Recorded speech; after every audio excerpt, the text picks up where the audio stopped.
Ang kwentong ito ay tungkol sa isang lalaking ama na may lihim na relasyon sa kanyang stepdaughter. Pinapakita rin kung gaano kasama ang pagtrato niya sa tunay niyang anak, at kung paano niya ginagamit ang pananakot laban sa ina nito at mga kaibigan ng babae.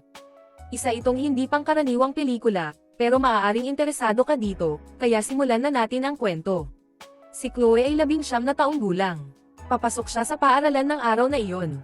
Inalok siya ng kanyang ina na sumabay sa kanyang amain na si Jacob, na papunta rin sa opisina. Tumanggi si Chloe, dahil hindi siya komportable kapag kasama ang stepdad. Pero sa paulit-ulit na pakiusap ng ina, napilitan siyang sumama. Habang nasa biyahe, sinimulan siyang kulitin ni Jacob sa hindi angkop na paraan. Tumutol si Chloe, ngunit hindi siya pinakinggan. Sa katunayan, matagal nang may masamang balak si Jacob kay Chloe, gusto niya itong gawing kasintahan. Dahil dito, naging tahimik at palaging malungkot si Chloe. Hindi na siya nakikipag-usap sa eskwelahan at madalas siyang umuwi ng gabi, dahil hindi na siya masaya sa sariling tahanan. Minsan, umuwi siya ng late at sinabihan ng kanyang ina na kumain agad dahil aalis ito sa isang party.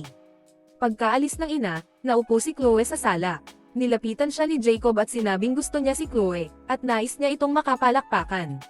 Nang nanunood si Chloe ng TV, sapilitang inumpisahan ni Jacob ang pagpalakpak sa kanya.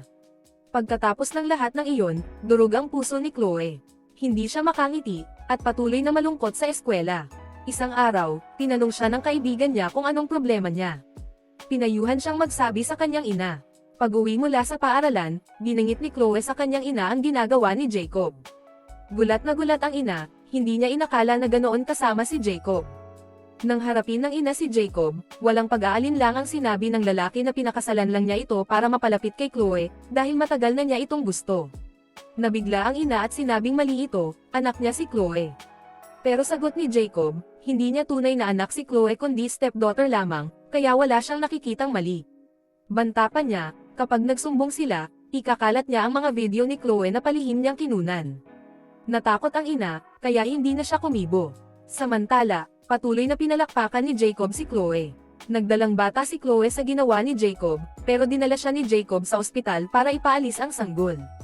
Ilang buwan pa ang lumipas, ibinenta ni Jacob si Chloe sa isang lalaking nagngangalang Andrew.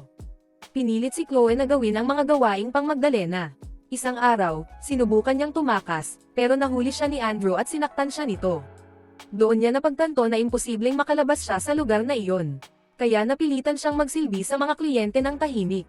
Hanggang isang araw, dumating ang lalaking si David, na nagtatrabaho sa isang samahan na tumutulong sa mga kababaihang biktima ng kagaya niya. Lumapit siya kay Chloe at sinabing kaya niya itong iligtas. Ipinakita pa niya ang kanyang armas para hindi ito matakot. Ngunit sinabi ni Chloe na masaya siya sa lugar na iyon. Dumating si Andrew at ipinagmalaki kay David na mag-e-enjoy siya kay Chloe. Sumama si David sa loob kasama si Chloe para hindi mahalata. Pagkapasok, sinabi ni David na tulungan siyang makatakas upang makapamuhay ng maayos. Ngunit sa halip na tumakas, pinasaya ni Chloe si David sa pamamagitan ng pagpapanggap na interesado rito. Paglabas nila, sinundan ni David si Chloe para kumbansihin siya. Pero hinarang siya ng mga tauhan ni Andrew. Sinabi ni David na gustong sumama ni Chloe, ngunit sa harap ni Andrew, nagsinungaling si Chloe at sinabing masaya siya roon. Nahulog ang armas ni David sa sahig at pinulot ito ni Chloe. Maya-maya, nilapitan siya ng isa sa mga babaeng naruroon at sinabing kailangan niyang tumakas habang may pagkakataon, dahil kapag wala na siyang silbi, ibebenta rin siya ni Andrew sa iba. Naantig si Chloe sa sinabi nito, na sana ay sumama siya kay David. Pero dala niya ang armas ni David. Lumapit siya kay Andrew at galit na sinabi, masama kang tao, at dapat ka nang mawala sa mundong ito. Pagkasabi niya nito, pinaputukan niya si Andrew hanggang sa mawala. Pinalaya ang lahat ng babae sa lugar na iyon. Si Chloe ay nagsimulang magpagamot sa isang psychiatrist upang makabangon mula sa kanyang trauma. Ngunit ang ina niya ay wala na sa kanyang tabi, dinala na ito ni Jacob sa ibang syudad. At dito nagtatapos ang pelikula.